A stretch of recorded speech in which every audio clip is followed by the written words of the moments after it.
of you who have picked up on a new revolution in human resources, one called reality-based leadership, and hopefully we'll have a lot of you that are advocates by the end of today's talk.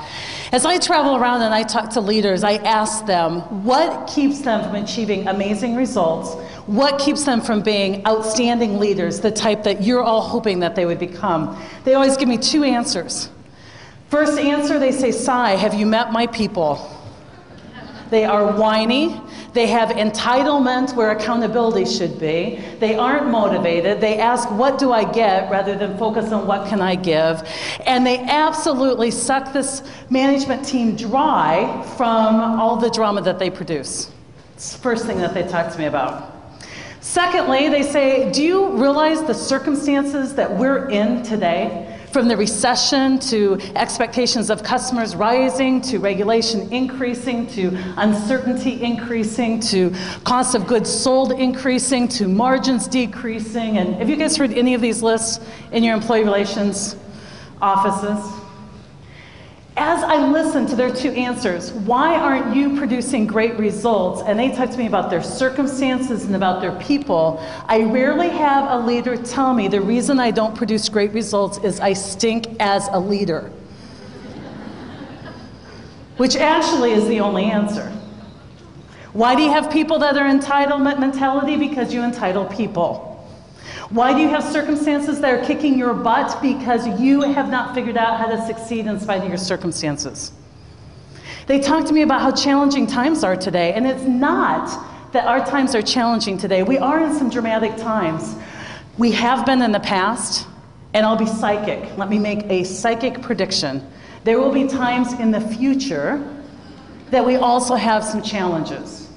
It is not the fact that we are in challenging times today that's the cause of our pain in workplaces.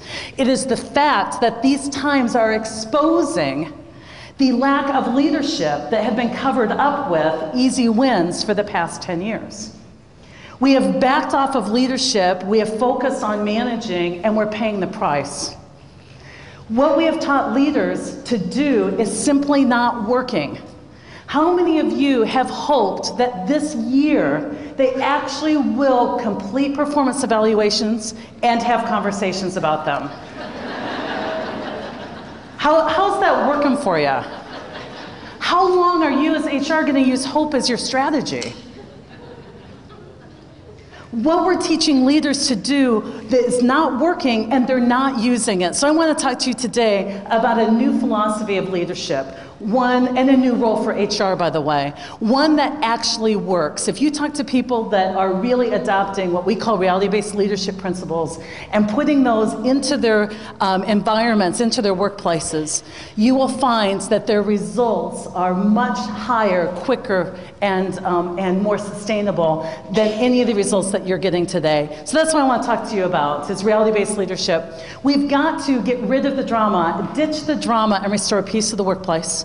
We've got to get people that believing things that actually make sense rather than believing the insane things that we've taught them to believe. And we've got to get people focused on driving for results rather than driving for their own comfort, their own convenience. We want them driving for organizational results. We've got to get people back into the organization where they realize that buy-in is not optional. It is not your job to cajole me or cuddle me into perfecting my circumstances to the place where I would actually give you the gift of my work.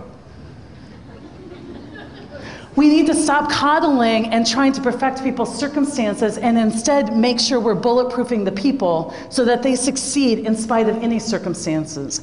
Engagement does not come from creating a soft place to live. Engagement comes from helping people know that from personal accountability they can impact any circumstance that comes their way and feel successful about it.